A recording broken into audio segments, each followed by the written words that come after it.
juga. Ya, bismillahirrahmanirrahim. Assalamualaikum warahmatullahi wabarakatuh. Alhamdulillahirrahmanirrahim. Kita bersyukur kepada Allah Subhanahu wa Ta'ala atas nikmat yang diberikan kita hari ini. Alhamdulillahirrahmanirrahim. Kita lagi di mana ini? Bukit Payang Rayan. Payang Rayan. Kalau lidah Jawa susah ngomong. Jadi sebelum kita nanti menarik energi di puncak sana ya, ini ada yang harus kita perhatikan dulu. Jadi apa yang mau kita serap ya, jadi selama ini kita kan praktek dengan energi ya, praktek pengobatan kita itu kan memerlukan energi, baik energi eksternal maupun energi internal kita. Energi itu kan harus diasah. Kalau energi tidak diasah, dia jadi tumpul. Nah, ketika tumpul tidak maksimal kan, ngobatinya tidak maksimal. Ketika kita ingin menjadikan energi kita tajam, maksimal, bisa mengarahkan apa yang kita kehendaki, yaitu apa, penyakitnya keluar dari badan pasien, atau pasien mungkin kurang energi ketika kita harus menambahkan energinya. Jadi intinya harus menyeimbangkan energi si pasien, maka kita harus mematangkan energi kita atau menajamkan energi kita biar tajam. Caranya bagaimana? Kita harus tahu dulu sumber energi itu apa gitu kan ya. Ya, nanti ada energi partikel dan ada energi gelombang. Iya. Nah, ketika energi partikel itu akan masuk ke dalam jasad kita. Nah, tapi kalau energi gelombang masuk ke ruh kita. Nah, kita. Kemarin udah kita bahas tentang sedikit jiwa ya, dimana menyinggung masalah ruh juga kan. Kalau di Al-Quran dikasih sedikit masalah ruh gitu ya. Makanya kita tidak boleh banyak membicarakan masalah ruh. Ketika energi partikel nanti kita masukkan ke jasad kita sebagai sumber daripada kekuatan badan kita, maka energi gelombang pun harus kita masukkan bersama dengan energi partikel. Yaitu apa? Energi partikel itu kita mengambil dari nanti kita serap oksigen ya. Kita serap oksigen yang di sini dengan praktek-praktek yang sudah kita ajarkan, cara memaksimalkan mengambil oksigen yang bagus bagaimana, itu adalah dengan cara apa? Menyadarkan, ya enggak? Menyadarkan nafas kita, itu partikel tubuh kita. Nah, nanti partikel ruh kita, gelombang ruh kita lewat apa? Lewat kalam. Dengan cara apa? Menyadarkan kalam kita. Nah, jadi dua teknik itu, sadarkan nafas kita dan sadarkan kalam kita. Nah, nanti partikel dan gelombang akan masuk dua-duanya. Dan ini tidak bisa satu kali jadi. Ya, kalau yang bagus satu kali jadilah insya Allah. Tapi kalau yang masih banyak partikel-partikel rusak dalam tubuhnya, masih banyak oksidan dalam tubuhnya, otomatis tidak akan langsung masuk. Paling masuk juga sedikit, sekian persennya gitu. Tapi kalau kita udah sering melakukan, maka mungkin akan menjadi maksimal. Energi partikel dan energi gelombangnya akan masuk. Nah, nanti energi partikel kita dapat satu dari oksigen, satu dari sinar matahari. Ya, bukan kita lagi menyembah matahari, jadi banyak yang salah paham dikira kita sedang bersemedi ke matahari. Karena matahari itu adalah salah satu makhluk Allah yang diberikan intensitas energinya, partikel energinya, yaitu sinarnya, untuk menghidupkan makhluk-makhluk yang ada di permukaan bumi. Caranya bagaimana? Adalah kita serap bersama oksigen yang sedang disinari matahari masuk ke dalam tubuh kita, di mana oksigen itu adalah nutrisi pokok ya, nutrisi primer yang dibutuhkan tubuh kita. Semakin banyak oksigen yang kita serap, makin sehat badan kita. Tapi kalau semakin sedikit oksigen yang kita serap, makin rusak badan kita. Bahkan ketika orang sakit itu dimaksimalkan oksigennya, dia sempat sembuh. Tapi kalau orang sakit oksigennya kurang, dia malah justru akan nambah rapuh. Ya, itu ketika kita nanti menyerap oksigen secara sadar, nanti hasilnya akan beda ketika kita menyerap oksigen tanpa sadar. Ya, kalau kita coba kita nafas, kan kebanyakan nggak sadar kita, ya nggak? Kalau kita nafas kita nggak sadar. Nah, itu paling 20% maksimal. Kalau kita nafas tidak sadar, itu keserap oksigen itu maksimal itu cuma 20%. Padahal kebutuhan kita minimal aja 65%. Di mana? Di organ usus. Nah, maksimalnya di mana? Di organ ginjal. Nah, harus 85%. Di otak 85% oksigen itu. Nah, kalau kita nanti belajar menyerap maksimal, otomatis akan bertambah dari 20% akan naik. Semakin kita sering akan maksimal sampai 100% oksigen di dalam darah kita. Dan itu menjadi sumber partikel dalam tubuh kita, sumber nutrisi dalam tubuh kita. Nah, itu nanti jangan mengandalkan partikelnya saja, tapi gelombangnya juga harus dimaksimalkan. Bagaimana? Ketika gelombang itu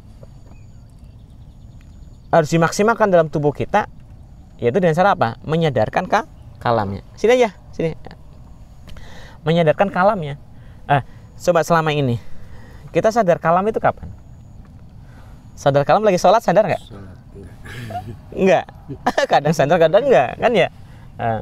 Kalau lagi sholat, kita kadang sadar pertama, Allahu Akbar, kesananya udah ngelayang kemana-mana. Jadi kalamnya nggak sadar waktu sholat juga, ya enggak? Caranya ada 5. Ya 5. Teman-teman. Jadi sadarkan kalam kita dengan cara apa? Kita install, berlatih kita. Berarti caranya apa? Mengucapkan satu kalimat yang diulang-ulang. Misalnya kita mau menyadarkan kalam la ilaha illallah, ya ulang-ulang kalimat itu, la ilaha illallah, la ilaha illallah, la ilaha illallah, la ilaha illallah. Installnya berapa jam? Installnya berapa jam? Ya, kalau yang sudah sering saya pelajari itu minimal 3 jam. Minimal 3 jam baru bisa keinstall itu. Ya, kalau cuma 5 menit, 10 menit nggak bakal keinstall. Kita 5 menit la ilaha illallah ya, habis ke situ udah lupa lagi. Tapi kalau selama 3 jam kita bisa la ilaha illallah tanpa berhenti, sadarkan terus, tidak ngantuk, tidak tidur, tidak menghayal, nanti di luar 3 jam itu kita masih la ilaha illallah, masih keinstall terus. Sambil narik nafas. Iya, sadarkan kalam dan sadarkan nafas. Sadarkan kalam, sadarkan nafas. Itu salah satu zikirnya. Boleh pakai la ilaha illallah, boleh pakai sholawat, boleh pakai yang lainnya. Tapi kan afdalu dzikru la ilaha illallah. Karena untuk memaksimalkan gelombang yang paling tinggi adalah meniadakan Tuhan yang lain kecuali Allah. La majuda bil haqqin ilallah, la majuda bil haqqin ilallah, la ma'buda bil haqqin ilallah. Itu la ilaha illallah. Gitu. Cuman prakteknya yang kita praktekkan seperti ini, Muhammad Rasulullah enggak? Gitu. Kan dalam ilmu tarekat itu kan kita la ilaha illallah tapi harus Muhammad Rasulullah kan? Iya, tidak boleh keluar daripada syariat Rasulullah. Mau pergi ya? Berapa? Jadi 75. Nih. Punten. Ya, nyantai. Jadi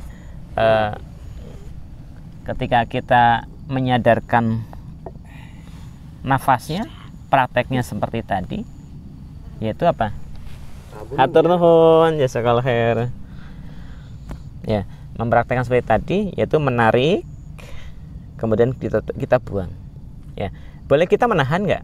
Boleh menahan, tapi jangan menekan.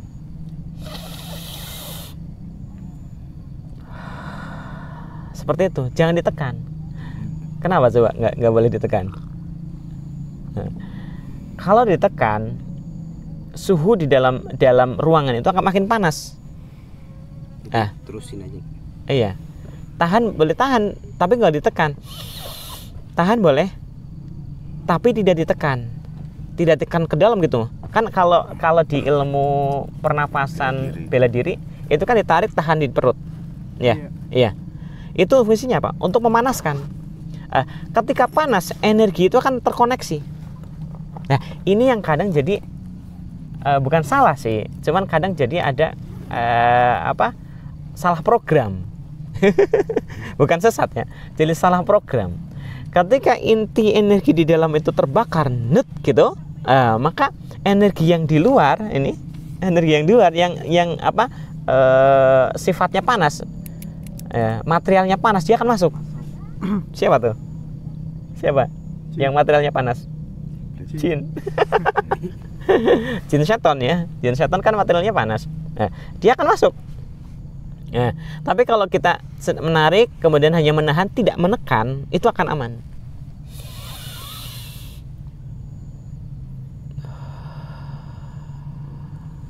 Langsung buang. Itu sadar nafas. Ya, itu sadar nafas namanya. Menyadarkan nafas. Nanti konsep menyadarkan nafas itu nanti ada beberapa hal yang akan mempengaruhi ya. Salah satunya adalah tempat. Keduanya waktu. Tempat itu cari daerah yang tidak terkontaminasi dengan polusi. Ya, misalnya di pegunungan misalnya salah satunya. Terus kemudian waktu. Waktu itu adalah ketika jam-jam respirasi. Jam paru-paru, yaitu masih pagi. Nah, itu paling bagus untuk memaksimalkan energi partikel kita. Yaitu dari oksigen kita sampai terbitnya matahari dan sampai munculnya sinar matahari. Nah, itu akan energi power kita naik loh. Energi power kita naik. Jadi kalau kita nanti mengakupuntur ya, itu bukan sekedar energi pasien aja yang naik dek ya, tapi ketambahan energi dari kita, gitu. Lebih panas. Lebih panas. Kalau kita mengakupuntur. Kalau kita membekam, coba. Kalau kita membekam kan kita udah ada rangsangan, udah ada kalimat kalam yang dibaca. Allahumma rabban nas adhibal ba'sya isywan syafila shifaila shifauka shifan la yuqadiru. Itu gelombang juga. Energi juga. Didengarkan oleh telinga, oleh si pasien sedang memasrahkan diri untuk diobatin kan? Iya kan? Nah, kita sedang melakukan treatment, mengeluarkan energi dengan penglihatan, ya, dengan diagnosa, ya, dengan treatment, mungkin dengan bekam, dengan pijit, ya enggak? Nah, itu energi sedang dimasukin. Nah, kalau kita tidak punya energi tadi, maka akan nol. Ya enggak? Akan nol. Nah, ini yang kita praktekkan sekarang itu adalah yang kita sebut dengan energi level 21. Yang mana sebelumnya kita sudah masuk ke energi level 7. Anda paham? Level 7. Jadi kalau yang udah masuk ke level 21 itu udah harus mempraktekkan level 7 dulu. Apa sih? Menarik nafas, menyadarkan nafas ketika sedang melakukan ibadah sholat malam. Nah itu.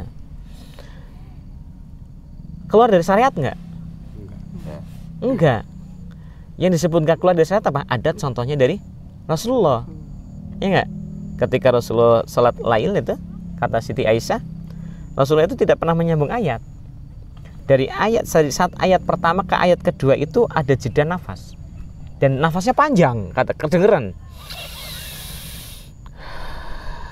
Baru terusin ayat berikutnya.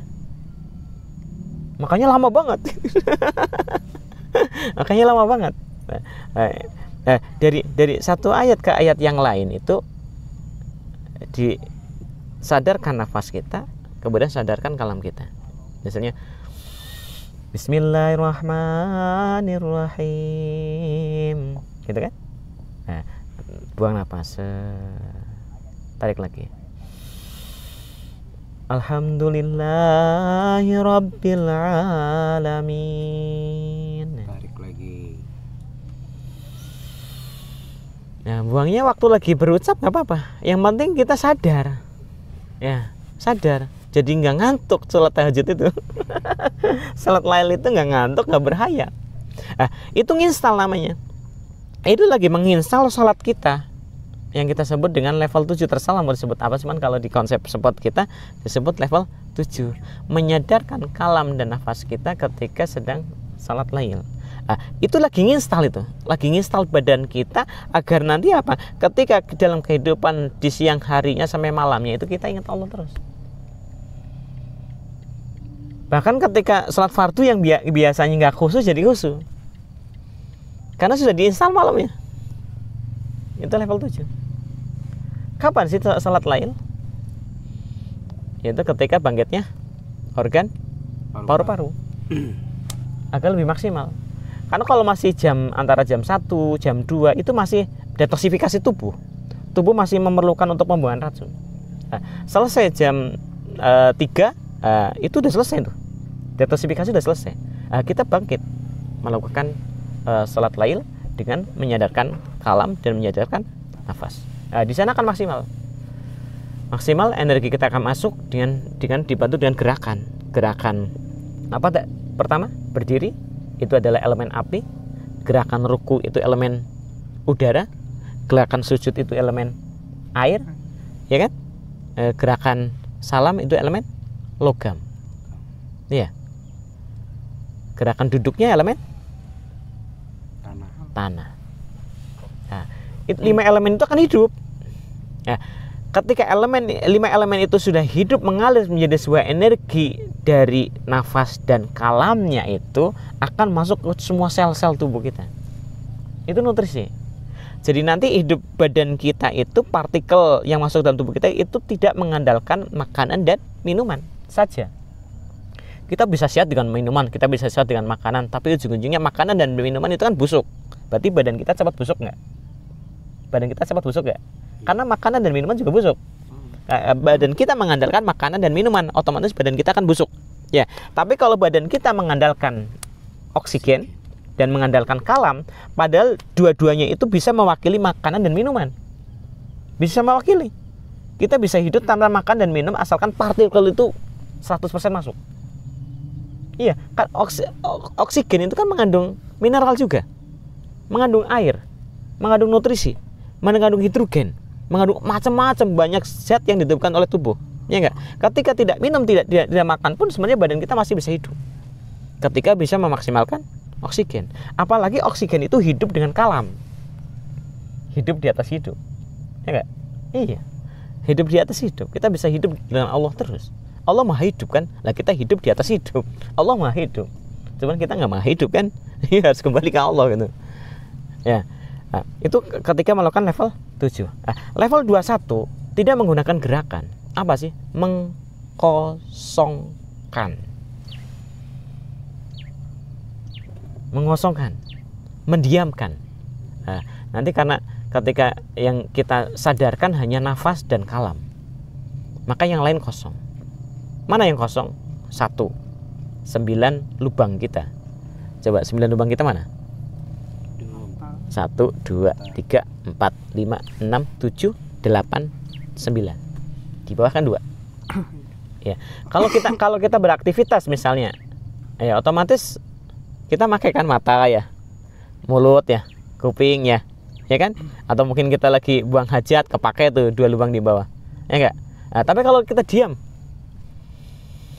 3 jam installnya, kita diam, semuanya berhenti. Semuanya berhenti. Nah, itu partikel dan gelombang akan dimaksimalkan dengan cara menutup 9 lubang, itu akan berhenti di satu titik. Nah, kalau tadi ketika level 7 itu akan berhenti di semua sel. Nah, tapi ketika diam akan berhenti di satu titik. Di mana?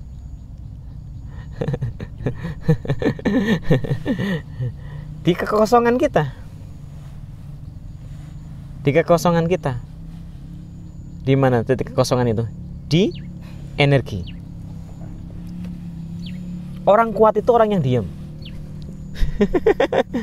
Orang yang cerdas itu orang yang diam. Iya. Ketika sudah diamnya itu kosong, nanti akan diisi partikel dan gelombang. Nurut ala nur. Indra kita berhentikan, akal kita berhentikan, imajinasi kita berhentikan, rasa kita pun akan muncul. Nanti muncul nubuah. Nah, kalau Allahu nurus apa? Allahu nurus sama wati wal ard. Allah itu cahaya langit dan bumi. Lah itu cahaya itu yang akan masuk dalam tubuh kita. Asalkan kita tahu tadi, ketika ada suara yang membisikkan lewat telinga kita, ada bayangan yang melihatkan lewat mata kita, itu adalah makhluk. Jangan ikutin. Itu jangan ikutin. Tapi sadarkan terus kalam kita ke Allah, sadarkan nafas terus nafas kita terus kemasukan ke dalam afialus dalam tubuh kita. Dan ini satu lagi, bahwasanya ketika kita menyadarkan nafas kita, ya itu bukan dia lewat kemudian kebuang. Yang ditarik itu dia nggak keluar lagi loh. Nafas yang kita tarik itu tidak serta-merta langsung keluar, tapi dia tertanam di dalam alveolus di dalam paru-paru kita. Karena paru-paru kita itu bukan ruangan gede gini, bukan. Tapi dia padat. Paru-paru kita itu padat. Cuman berongga kecil-kecil banget. Ribuan rongga yang akan menangkap oksigen kita. Yang keluar apa? Yang keluar itu oksidan. Nafas yang sudah terpakai. Kan beda tuh. Suhunya beda. Di oksigen yang kita tarik itu tertanam, sedangkan oksigen yang kita tarik itu tertanam, sedangkan racun yang dalam tubuh kita akan kebuang. Makanya dalam ilmu biologi ya, nah, yang ditarik itu oksidan CO2, kalau yang keluar tuh CO2. Nah itu. Nah, jadi nanti kita belajar untuk melakukan level 21 untuk memaksimalkan daripada gelombang dan partikel energi kita. Kita butuh yang menciptakan kita wujud karena ada yang mewujud. Kita ada karena ada yang mengadakan, dan kita ingin menggerakkan badan kita karena ada yang menggerakkan. Nah, ini matahari mulai di atas ya. Mulai di atas, nanti kita di sebelah sana kita mengambil energi. Ya, barakallahu fi. Untuk sahabat Cordova yang belum bisa bergabung dengan kita, tadi materi insya Allah bermanfaat, bisa dilakukan di mana saja. Kemungkinan kalau tidak sesuai dengan materi tadi bisa terserap cuman sedikit. Iya. Ada pertanyaan? Ya, nanti sesi pertanyaan beda lagi ya. Ya, barakallahu fi. Assalamualaikum warahmatullahi wabarakatuh.